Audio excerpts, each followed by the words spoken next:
For today's episode, pork ribs naman ang lulutuin natin ngayon. At i-share ko sa inyo ang recipe ko dito na siguradong magugustuhan nyo. At pagdating ko galing public market ay dali-dali ko itong inalis sa plastic para iwain ng ganito kalalaki. Salamat nga pala sa mga bagong viewers at followers dyan. Welcome po kayo dito. At hindi lang pork ribs ang binili ko mga kasolid, bumili nga rin pala ako ng pork calcium na may halong taba. Hindi rin kasi kumpleto ang pagkain ko ng karne kung walang halong taba. At shoutout nga rin pala sa Mariano family ng Marisol, Angeles City, Pampanga. So after ko nga ito mahiwa mga kasolid, dugasan ko naman ito ng paulit-ulit hanggang sa luminaw ang tubig. At papatiktikin ko lang sandali ito at habang naghihintay tayo mga kasolid, start na ako manggisa ng sibuyas at bawang. At hahalu-haluin lang natin to hanggang sa lumabas ang aroma. At siguradong nakasubaybay din ngayon si Earl Daniel Masapequeña Conde ng Muntinlupa City. At dahil okay na yung bawang at sibuyas mga kasolid, sunod ko nang ilagay ang kamatis. At hahalu-haluin ko lang to hanggang sa madurog ng ganyan. At siguradong may idea na kasi sa recipe na to mga kasolid, pwedeng paki-comment naman. At ilalagay ko na nga palang inugasan kong pork ribs. Sasangkapan ko na rin ito ng pabintang durog at tatsyang patis. At nagpapa-shoutout nga rin pala si Jovan Tamayo Feliciano ng Mabalacat, Pampanga. At si Mario Menjola at ang Menjola family ng Sinuluan, Laguna. Maraming salamat po sa panonood. At tinakpan ko lang to ng nasa 5 minuto hanggang sa kumulo. Lalagyan ko na ito ng isang pork cubes, onion leeks at tubig. Dahil palalambutin pa natin to at the same time ito ang magsisilbing sabaw. Shoutout nga pala sa mga workers natin dito sa Pinas at sa ating mga bayaning OFW. Mag-ingat po kayo lahat dyan. At tatakpan ko lang to sa katamtamang lakas na nga po. Ibalikan natin mamaya.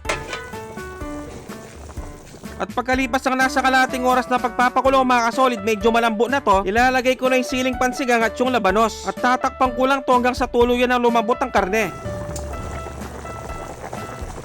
At pagkalipas uli ng kalating oras yan, pwede na to mga kasolid, sobrang napakalambot na nito. Sunod ko nang ilagay ang pechay. At siguradong nakasubaybay din ngayon si Racklin Salvador ng Tarlac. At tinakpan ko lang to mga kasolid hanggang sa tuluyan ng maluto ang gulay. At dahil luto na ang aking napakasarap at napakasolid na kinamatisang pork ribs na may pork kasim, magpi-plating na tayo. At siguradong manguubos na naman ang isang kalderong kaning lamig to kung sakali. At syempre, dito na tayo sa pinaka-exciting part, ang tikiman time yun no. Kakamayin ko na mga kasolid tapos bubuhusan ko na sabaw, kain po tayo.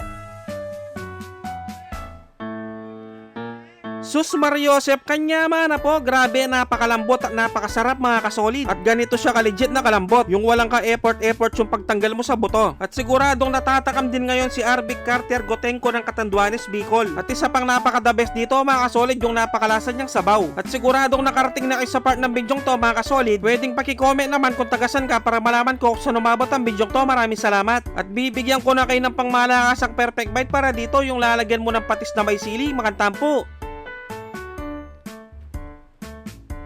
Taksya po, nakalasa ng kalasa. At kung siyempong hating gabi nyo naman napanood to mga kasolid, mag-automatic pasit kanto na lang kayo mga bossing, dapat yung spicy ha. At siguradong lulutuin din ito ni J. Bonden Quesada Lorenzo ng Isabela. At sobrang gaganahan ka talaga dito mga kasolid kung may sausawang kampatis na may sili. At yung pechay napakasolid din. Maraming salamat sa mga walang sawang sumusuporta at sumusubaybay sa aking mga video. At sa mga walang sawang nagsishare, maraming salamat, napakasolid nyo. Sobrang na-appreciate ko kayong lahat. Napakasolid talaga ng pork ribs na to, hindi ko talaga mapigilan sumubo pag ganito ang ulam. Magkita-kita ulit tayo next episode. Magluto na kayo ng ganitong kasarap na ulam. Mag-ingat ang lahat, basta Kapampangan, manyaman!